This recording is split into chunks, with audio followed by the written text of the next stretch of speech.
Hello student, तो सबसे पहले अपने YouTube चैनल अन्नपूर्णा क्लास में आप सभी बच्चों का स्वागत है। और आज हम लोग सीखने वाले हैं 10 important questions from metal and non metal chapter से। ठीक है, और ये सारे क्वेश्चन आपके एग्ज़ाम में बहुत ही इम्पोर्टेंट साबित होंगे। तो चलो बच्चों, आज देखते हैं क्वेश्चन नंबर 1 क्या कह रहा है कि write the electron dot structure for the potassium and chlorine. Electron dot structure आपको बताना है पोटासियम का। पोटासियम आपको पता होगा कि इसके एटॉमिक नंबर जो होते हैं कितना होता है बच्चों, 19 होते हैं। कितने होते हैं? 19। और क्लोरीन जो होते हैं Cl, इसका एटॉमिक नंबर जो होता है 17 होता है। ठीक है ना, क्लोरीन का कितना होगा? 17। ओके, तो इसका हमें इलेक्ट्रॉन डॉट स्ट्रक्चर लिखना है। तो बस सिंपल आप पोटासियम लिखो। पोटासियम का सिंबल जो होता है K होता है। ठीक है, और यहाँ पे हम एक इलेक्ट्रॉन को प्रेजेंट करेंगे। यहाँ पर देखो K डॉट दिख रहा है ना, तो 2881, इसका मतलब क्या हो गया, इसके पास टोटल कितने इलेक्ट्रॉन्स हैं? टोटल 19 इलेक्ट्रॉन है। और ये जो सिंगल इलेक्ट्रॉन आपको दिख रहा है ये इसके आउटर मोस्ट सेल के इलेक्ट्रॉन है। ठीक है ना, ये डॉट के द्वारा जो रिप्रेजेंट हो रहा है बच्चों, ये जो है आउटर मोस्ट सेल के इलेक्ट्रॉन है। आई होप आपको समझ में आ रहा होगा। क्लोरीन का आप इलेक्ट्रॉन डॉट स्ट्रक्चर किस तरह से ड्रॉ करोगे, तो देखो क्लोरीन का फर्स्ट 2 सेल जो है फुलफिल है, आउटर मोस्ट सेल में 7 इलेक्ट्रॉन है, तो ये 7 इलेक्ट्रॉन जो है यहाँ पर आपको दिखाई दे रहे हैं। ठीक है ना, तो पोटासियम का इलेक्ट्रॉनिक कॉन्फ़िगरेशन हो जाएगा 2881 और क्लोरीन का इलेक्ट्रॉनिक कॉन्फ़िगरेशन हो जाएगा 287। ठीक है ना, और यहाँ पर आप पोटासियम को कैसे रिप्रेजेंट करोगे, तो पोटासियम पे 1 इलेक्ट्रॉन दिखाना, आउटर मोस्ट वाले ये वाले इलेक्ट्रॉन, और क्लोरीन पे 7 इलेक्ट्रॉन दिखाना। दूसरा देखो, so the formation of KCl by transfer of electron. देखो बच्चों, यहाँ पर क्या होगा, KCl में क्लोरीन जो है ऑक्सीडाइजिंग एजेंट के रूप में काम करेगा, और क्लोरीन क्या करेगा, पोटासियम 1 इलेक्ट्रॉन को विड्रॉ करेगा। कहने का मतलब पोटासियम का ऑक्सीडेशन करेगा। तो पोटासियम 1 इलेक्ट्रॉन का देखो लॉस कर रहा है ना, लॉस ऑफ इलेक्ट्रॉन ऑक्सीडेशन कहलाता है। और उसी इलेक्ट्रॉन को ये क्लोरीन क्या करेगा, गेन करेगा, खुद रिड्यूस्ड होगा और Cl- आयन बनाएगा। ठीक है ना, यहाँ पे देखो पोटासियम का K+ केटायन बना और क्लोरीन जो है एनायन बना लिया। अब यहाँ पे पोटासियम और क्लोरीन जो है आपस में एक दूसरे से बॉन्ड बनाएंगे, आयनिक बॉन्ड बनाएंगे, और ये बनेगा पोटासियम क्लोराइड। क्या बनेगा बच्चों? Potassium chloride. ठीक है ना, इसके बाद बोल रहा है name the ion present in the compound KCl। तो इसमें देखो 2 आयन प्रेजेंट थे ना, एक पोटासियम के आयन थे और दूसरा क्लोरीन के आयन थे। तो यहाँ पे क्लोराइड हो जाएगा Cl- और पोटासियम हो जाएगा K+। ओके, तो आई होप आपको फर्स्ट क्वेश्चन समझ में आया होगा। देखो क्वेश्चन नंबर 2 में क्या कह रहा है कि give the reason for the following school bells are made up of metal. School bell जो है, स्कूल वाली जो घंटी है वो मेटल के बने होते हैं, क्यों? ठीक है ना, या फिर इलेक्ट्रिक वायर जो है वो कॉपर के बने होते हैं, क्यों? ठीक है ना, स्कूल बेल एलॉय के होते हैं, या बट यहाँ पे मान लो मेटल लिखा है तो हम मेटल के पॉइंट ऑफ व्यू से ही जवाब देंगे। और इलेक्ट्रिक वायर जो है कॉपर के बने होते हैं, तो बस हम कॉपर को पॉइंट ऑफ लेके काम करेंगे। ठीक है ना, तो यहाँ पे क्या करना है बच्चों, स्कूल बेल देखो चूँकि मेटल के बने होते हैं, बिकॉज आपको पता है मेटल की जो प्रॉपर्टीज़ होती है वो सोनरस होती है ना, सोनरस। तो सोनरस होती है, इसका मतलब ये साउंड्स को क्या करते हैं, प्रोड्यूस करते हैं। जैसे ही आप मेटल के सरफेस पर स्ट्रक करोगे, ठीक है ना, किसी हार्ड सबस्टांस में, तो उसमें से आवाज़ निकलेंगे। इसीलिए स्कूल के जो घंटी होती है वो मेटल्स के बने होते हैं। वहीं दूसरा सवाल क्या कह रहा है कि electric wire are made up of copper. तो इसके पीछे का सिंपल सा कॉज बताना, because copper is a good conductor of electricity. चूँकि कॉपर एक इलेक्ट्रिसिटी का बढ़िया कंडक्टर माना जाता है, यही वजह है कि इलेक्ट्रिक वायर को हम लोग कॉपर के भी बनाते हैं। ओके, क्वेश्चन नंबर 3 में देखो क्या कह रहा है कि नेम द फॉलोइंग। पहला है metal which is preserve in kerosene. एक मेटल का नाम बताओ जो किरोसिन में डुबोते हैं। तो आप सिंपल से एग्जांपल सोडियम का लेना बच्चों, क्योंकि सोडियम जो है बहुत हाईली रिएक्टिव मेटल्स होते हैं। ये ओपन एटमॉस्फेयर में जो है रिएक्ट कर लेते हैं एयर से, इसीलिए हम लोग इसको किरोसिन में डुबो के रखते हैं ताकि ये बाहरी एटमॉस्फेयर से रिएक्ट ना कर सके। ओके, तो पहला आंसर क्या देना, सोडियम। दूसरा क्वेश्चन है कि लस्ट्रस कलर्ड नॉन मेटल्स का नाम बताना है। तो बच्चों लस्ट्रस भी हो और कलर्ड नॉन मेटल्स हो, तो सिंपल से एग्जांपल आयोडीन का बताना, बिकॉज आयोडीन एक ऐसा नॉन मेटल है जो लस्टर्स होते हैं, कलर्ड नॉन मेटल्स होते हैं। ठीक है ना, नेक्स्ट क्वेश्चन देखो, एक मेटल का नाम बताओ which can melt while kept on palm. आपको एक मेटल का नाम बताना है जिसको आप अपने हथेली पे रखोगे तो वो मेल्ट होने लग जाएगा। तो बच्चों गैलियम एक मेटल है, ठीक है ना। और भी बहुत सारे मेटल हैं, उनमें गैलियम एक इम्पोर्टेंट एग्जांपल आप देना कि गैलियम को जैसे हम अपने पाम पे रखेंगे तो वो मेल्ट होना स्टार्ट हो जाएगा। नेक्स्ट क्वेश्चन है metal which is a poor conductor of heat. वो कौन सा मेटल है जो बैड कंडक्टर ऑफ हीट माना जाता है? तो बच्चों लीड। लीड को हम लोग क्या बोलते हैं? बैड कंडक्टर या poor conductor of heat. Okay, next देखते हैं क्वेश्चन नंबर 4 में क्या कह रहा है। Give the reason for the following. First question है aluminium oxide is considered as amphoteric oxide. बच्चों एम्फोटेरिक ऑक्साइड किसको बोलोगे? तो एम्फोटेरिक ऑक्साइड जो होते हैं जो एसिड और बेस दोनों के साथ रिएक्ट करते हैं। देखो एसिड और बेसिस के साथ दोनों के साथ रिएक्ट करके सॉल्ट और वाटर बनाते हैं, इसको हम एम्फोटेरिक नेचर बोलते हैं, ठीक है ना। तो यहाँ पे आपसे बोला जा रहा है कि एल्युमिनियम ऑक्साइड को हम एम्फोटेरिक ऑक्साइड क्यों कहते हैं? तो एल्युमिनियम ऑक्साइड का नेचर है कि यह एसिड और बेस दोनों के साथ रिएक्ट करके सॉल्ट और वाटर बनाता है। बच्चों एल्युमिनियम जो होता है लेस इलेक्ट्रोपॉजिटिव मेटल माना जाता है, यही कारण है कि एम्फोटेरिक ऑक्साइड बनाता है जिसकी वजह से एसिड और बेस दोनों के साथ रिएक्ट कर पाता है। सेकेंड क्वेश्चन है ionic compounds conduct electricity in molten state. बच्चों आयनिक कंपाउंड्स जो होते हैं काफ़ी क्रिस्टलाइन फॉर्म में होते हैं और इनके पार्टिकल के बीच इंटरेक्शंस बहुत हाईली होता है। तो सॉलिड स्टेट में जब आयनिक कंपाउंड होते हैं तो ये बैड कंडक्टर होते हैं, ये इलेक्ट्रॉनों को भी पास नहीं होने देते हैं। लेकिन जैसे ही हम आयनिक कंपाउंड को मॉल्टेन स्टेट में लाते हैं, ठीक है ना, या एक्वा सॉल्यूशन इसका बनाते हैं तो तेज़ी से इलेक्ट्रिसिटी प्रोड्यूस होने लगते हैं, उनमें से पास होने लगते हैं, ठीक है ना, कंडक्ट इलेक्ट्रिसिटी को कंडक्ट करने लगते हैं। इसके पीछे का कारण क्या है कि मॉल्टेन स्टेट में या एक्वस स्टेट आने में इनके बीच फ्री स्पेस बन जाते हैं जिससे इनके आयंस जो है फ्रीली मूव कर पाते हैं, इलेक्ट्रॉनों का मूवमेंट फ्रीली होता है जिस वजह से ये इलेक्ट्रिसिटी कंडक्ट करते हैं। तो आंसर्स क्या देना? ये ionic compound can conduct electricity in molten state because ion become free to move in molten state. Next question देखो 5 नंबर में क्या कह रहा है कि write the balance equation for the reaction of. पहला है कि एल्युमिनियम को आप हीट करते हो एयर के साथ तो क्या प्रोडक्ट बनता है? बच्चों एल्युमिनियम को आप एयर के साथ हीट करोगे तो एल्युमिनियम के ऑक्साइड्स बनाएंगे। तो इसको कैसे लिखोगे? तो Al+3O2 मिलके क्या बनाएगा? Al2O3 बनाएगा। क्लियर है ना।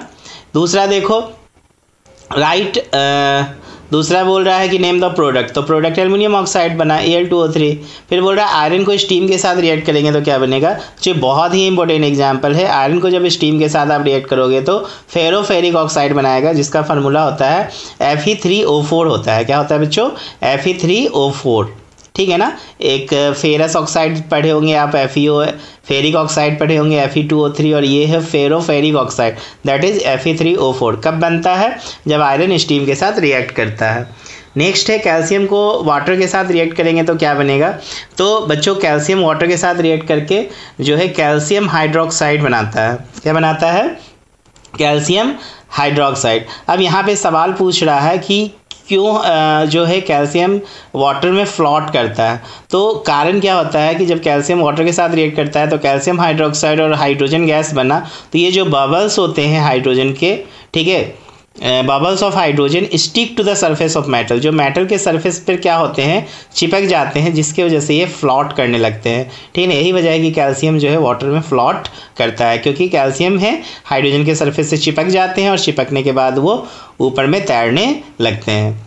नेक्स्ट क्वेश्चन नंबर देखो 6 नंबर में क्या कह रहा है कि show on a diagram of electron between the atom in the formation of MgO। आपको एक डायग्राम के द्वारा बताना है MgO का फॉर्मेशन। MgO का फॉर्मेशन कैसे होगा? तो बच्चों Mg से इलेक्ट्रॉन का पहले लॉस होगा और वही इलेक्ट्रॉन ऑक्सीजन क्या करेंगे? गेन करेंगे। तो देखो मैग्नीशियम का एटॉमिक नंबर जो होता है 12 होता है, ठीक है ना। तो ये 12 है, स्टेबल स्टेट में आने के लिए 2 इलेक्ट्रॉनों का क्या करेंगे? लॉस करेंगे। और ऑक्सीजन का एटॉमिक नंबर जो होता है 8 होता है, तो ये स्टेबल होने के लिए 2 इलेक्ट्रॉनों को गेन करेंगे। इसका मतलब यहाँ पे मैग्नीशियम का ऑक्सीडेशन होगा और ऑक्सीजन का रिडक्शन होगा, तो मैग्नीशियम सबसे पहले 2 इलेक्ट्रॉनों को देखो यहाँ से लॉस कर रहे हैं और ऑक्सीजन उसी 2 इलेक्ट्रॉनों को गेन करेगा, जिसकी वजह से मैग्नीशियम पे 2 पॉजिटिव चार्ज आएगा और ऑक्सीजन पे 2 निगेटिव चार्ज आएगा और दोनों आपस में जो है कंबाइन होकर मैग्नीशियम ऑक्साइड बनाएंगे। ठीक है ना। यहाँ पे भी जब ये दोनों आपस में मिलेंगे ना तो एक एनर्जी होती है, दैट इज़ लैटिस एनर्जी होती है, वो रिलीज होगी, जो आप हायर क्लास में स्टडी भी करोगे इसके विषय में। ये पूरा साइकिल को समझने के लिए हम लोग एक बॉन्ड हैवर साइकिल स्टडी करते हैं क्लास 11 स्टैंडर्ड में, जिससे आपको एक्चुअल में पता चलता है कि आयनिक जो बॉन्ड्स होते हैं उनका किस प्रकार से फॉर्मेशन होता है। बट यहाँ पे सिंपल सा आपसे पूछा गया था डायग्राम के द्वारा, बस इलेक्ट्रॉनों का ट्रांसफॉर्मेशन दिखाना है ताकि मैग्नीशियम ऑक्साइड बन सके। तो मैग्नीशियम का दिखाना 2 इलेक्ट्रॉन का लॉस करेगा और ऑक्सीजन जो है 2 इलेक्ट्रॉनों को गेन करेगा। तो इस तरह से मैग्नीशियम केटायन बनाएगा, ऑक्सीजन एनायन बनाएगा और दोनों मिलकर फिर मैग्नीशियम ऑक्साइड बनेगा। नेक्स्ट क्वेश्चन है, name the solvent in which ionic compound generally soluble. आपको एक ऐसा सॉल्वेंट का नाम बताना है जिसमें आयनिक कंपाउंड जो होते हैं जनरली सॉल्युबल हो जाते हैं। तो बच्चों बहुत सिंपल सा एग्जांपल आप वाटर को ही लेना, ठीक है ना, क्योंकि आयनिक कंपाउंड जो होते हैं वाटर में सॉल्युबल होते हैं। ठीक है ना। नेक्स्ट क्वेश्चन देखो, Why are the aqueous solution of ionic compound able to conduct electricity? तो aqueous solution of ionic जो compounds होते हैं वो क्यों इलेक्ट्रिसिटी को कंडक्ट करते हैं? तो कारण क्या है कि बच्चों aqueous solution में जो आयंस होते हैं फ्रीली मूव कर पाते हैं। ठीक है ना। आयंस जो बनते हैं इसके मैग्नीशियम या ऑक्सीजन की, ये फ्रीली मूव कर पाते हैं। यही वजह है कि फ्री मूवमेंट ऑफ आयंस की वजह से क्या होते हैं, इलेक्ट्रिसिटी कंडक्ट कर पाते हैं। तो आंसर देना, it is because aqueous solution consist of ion which can move freely in them and carry current. Next देखो बच्चों, कह रहा है 7 नंबर में, water amphoteric oxide and choose the amphoteric oxide from the amongst following oxide. Just अभी हम लोगों ने पढ़ा था ना, एम्फोटेरिक ऑक्साइड्स कैसे ऑक्साइड्स को कहेंगे, जो एसिड के साथ और बेस दोनों के साथ रिएक्ट करता है और सॉल्ट और वाटर बनाता है। ऐसे ही ऑक्साइड्स को हम लोग एम्फोटेरिक ऑक्साइड कहते हैं। तो यहाँ पे आप देख सकते हो कि एल्युमिनियम ऑक्साइड अभी आपने पढ़ा भी था पहले, एम्फोटेरिक होता है नेचर में। सोडियम ऑक्साइड, जिंक ऑक्साइड, ये सब जो होते हैं एम्फोटेरिक होते हैं। क्यों होते हैं एम्फोटेरिक? क्योंकि ये एसिड और बेस के साथ रिएक्ट करके सॉल्ट और वाटर बनाते हैं। नेक्स्ट क्वेश्चन देखो बच्चों, कह रहा है कि define the term mineral, ore and gangue. देखो बच्चों, मिनरल वैसे सबस्टांस, नेचुरल अकरिंग सबस्टांस होते हैं जिसमें कोई मेटल पाए जाने की कोई प्रोबेबिलिटीज़ नहीं होती है। ठीक है ना। इससे आप कोई भी प्रॉफिटेबली मेटल को एक्सट्रैक्ट नहीं कर पाओगे, इकोनॉमिकली जो है मेटल एक्सट्रैक्शन नहीं हो पाता है, तो इसी को हम मिनरल बोलते हैं। ठीक है ना। जबकि ओर्स क्या होगा, तो वैसे मिनरल जिससे कि आप मेटल को क्या कर सकते हो, एक्सट्रैक्ट कर सकते हो। ठीक है ना। वैसे मिनरल जिसमें से मेटल को क्या किया जा सकता है, एक्सट्रैक्ट किया जा सकता है, उसे हम ओर्स बोलते हैं। ठीक है ना। प्रॉफिटेबली, इकोनॉमिकली आप जो है मेटल को एक्सट्रैक्ट कर सकते हो। ठीक है, क्लियर है ना। जैसे बॉक्साइड है एल्युमिनियम का ओर से, उससे हम एल्युमिनियम को क्या कर सकते हैं, एक्सट्रैक्ट कर सकते हैं। हेमेटाइट है आयरन के ओर से, जिससे आयरन को एक्सट्रैक्ट कर सकते हो। ठीक है ना। इसके बाद गैंग क्या होते हैं, ये एक रॉकी टाइप के मटेरियल होते हैं जो मिनरल्स में या आप कह सकते हो ओर्स में मौजूद होते हैं। जैसे उदाहरण के तौर पर आप FeO ले लो, ये गैंग है। In the extraction of copper आपको मिलता है। क्लियर है ना। कॉपर के एक्सट्रैक्शन में FeO किस रूप में मौजूद होते हैं, गैंग के रूप में मौजूद होते हैं। तो आप डिफाइन करना बिल्कुल सिंपल, मिनरल को it is a natural occurring substance from which metal may और may not be extracted profitably और इकोनॉमिकली। ठीक है। Example, A1 can not be extracted, A1 नहीं एल्यूमिनियम है। ठीक है ना। From mica. ठीक है, यहाँ पे सही कर लेंगे, ये जो है एल्यूमिनियम। क्लियर है ना, Al है। ओके, चलिए इसके बाद ओर को कैसे डिफाइन करना है, it is A Rocky material which contain sufficient quantity of mineral so that metal can be extracted profitably. जैसे कि zinc blende is an ores of zinc. ठीक है ना। ZnS होते हैं ना, जिससे आप जिंक को एक्सट्रैक्ट कर सकते हो। Gang, it is a Rocky material which is present along with the mineral in the ores. चलो नेक्स्ट क्वेश्चन देखो, क्वेश्चन नंबर 9 में क्या कह रहा है कि differentiate between the roasting and calcination. Roasting और कैल्सिनेशन में आपको डिफरेंशिएट करना है। ठीक है ना बच्चों। रोस्टिंग और कैल्सिनेशन क्या है, तो ऑक्साइड ओर्स प्राप्त करने की मेथड से। रोस्टिंग में क्या होता है, बेसिकली सल्फाइड ओर्स को हम लोग हीट करते हैं in excess supply of oxygen, और कैल्सिनेशन में क्या होता है बच्चों, कार्बोनेट ओर्स को हम लोग लिमिटेड सप्लाई ऑफ ऑक्सीजन में हीट करो या फिर in the absence of oxygen में हीट करो, क्योंकि कैल्सिनेशन में क्या होता है कि कार्बोनेट ओर्स में ऑलरेडी ऑक्सीजन मिले होते हैं, तो यहाँ पे इसको हीट करने के लिए ऑक्सीजन का रिक्वायरमेंट नहीं होता है। बात समझ रहे हो ना। और इससे हमें क्या मिलेगा, ऑक्साइड मिलेंगे, ठीक है ना। क्या मिलेंगे, ऑक्साइड, वापस उसको रिड्यूस करके मेटल को एक्सट्रैक्ट किया जा सकता है। तो रोस्टिंग और कैल्सिनेशन को कैसे डिफ्रेंशिएट करोगे, तो रोस्टिंग में बताना, it is a process in which sulphide ores is heated in the presence of oxygen to convert its oxide. जैसे ZnS को देखो हम हीट कर रहे हैं, एक्सेस सप्लाई ऑफ ऑक्सीजन देके तो जिंक ऑक्साइड में कन्वर्ट हो रहा है। वहीं अगर आप दूसरा कैल्सिनेशन को देखोगे तो यह एक ऐसा प्रक्रिया है जिसमें हम लोग कार्बोनेट ओर्स को हीट करते हैं in the absence of oxygen में। कैसे हीट करेंगे बच्चों, in the absence of oxygen में, ठीक है ना। तो देखो जिंक ऑक्साइड बन रहा है, क्यों, क्योंकि इसमें ऑलरेडी ऑक्सीजन मिले होते हैं, ठीक है। इसके बाद देखो नेक्स्ट इसमें क्या कह रहा था कि how is zinc extracted from ores, ठीक है ना। तो देखो ZnS का यहाँ पे दिखा रहा है ना, explain the two with the help of suitable chemical equation. तो आप रोस्टिंग में ZnS का दिखा देना और कैल्सिनेशन में जिंक कार्बोनेट का दिखा देना। इसके बाद देखो इसमें कह रहा है name the two metal that can be use to reduce metal oxide to metal, ठीक है। तो एल्युमिनियम मैग्नीशियम ले लेना, ठीक है।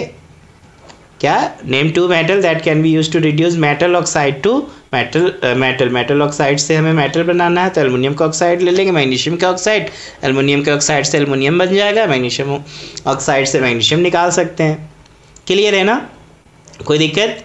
फिर यहाँ पे भी देखो ZnO का देखो रिडक्शन हो रहा है ना, और फिर हमें जिंक मिल जा रहा है। ओके, तो मैंने बताया ना कि पहले हमें ऑक्साइड फॉर्म में लाना है, ऑक्साइड फॉर्म में रोस्टिंग और कैल्सिनेशन प्रोसेस। रोस्टिंग प्रोसेस किसके लिए, सल्फाइड ओर्स के लिए, कैल्सिनेशन प्रोसेस कार्बोनेट ओर्स के लिए। उसके बाद उसका रिडक्शन कराओ, मेटल प्राप्त होगा। चलो लास्ट क्वेश्चन क्या कह रहा है, distinguish between ionic and covalent compound. Ionic और कोवैलेंट कंपाउंड में आपको डिफरेंस बताना है बच्चों। आयनिक कंपाउंड मैंने आपको बताया कि हम मेटल और नॉन मेटल के बीच के बॉन्डिंग में के दौरान जो कंपाउंड्स बनते हैं उनको आयनिक कंपाउंड्स बोलते हैं। वहीं कोवैलेंट कंपाउंड्स जो होते हैं बच्चों नॉन मेटल और नॉन मेटल के बॉन्डिंग से बनते हैं, ठीक है ना। नॉन मेटल और नॉन मेटल में यहाँ पे इलेक्ट्रॉनों का शेयर होता है, इलेक्ट्रॉनों का क्या होता है बच्चों, शेयरिंग होता है। और यहाँ पे क्या होता है कि एक केटायन बनते हैं, एक एनायन बनते हैं, और वो फिर आपस में कंपाउंड बनाते हैं, आयनिक कंपाउंड। और यहाँ पे इलेक्ट्रॉन शेयर करके बनाते हैं। क्या क्या आप डिफरेंस दोगे, तो स्ट्रेंथ के आधार पर बताना कि आयनिक कंपाउंड्स में जो होते हैं वो स्ट्रॉन्ग फोर्स ऑफ अट्रैक्शन होता है, वहीं कोवैलेंट कंपाउंड में वीक फोर्स ऑफ अट्रैक्शन होता है आयनिक कंपाउंड के कंपैरिजन में।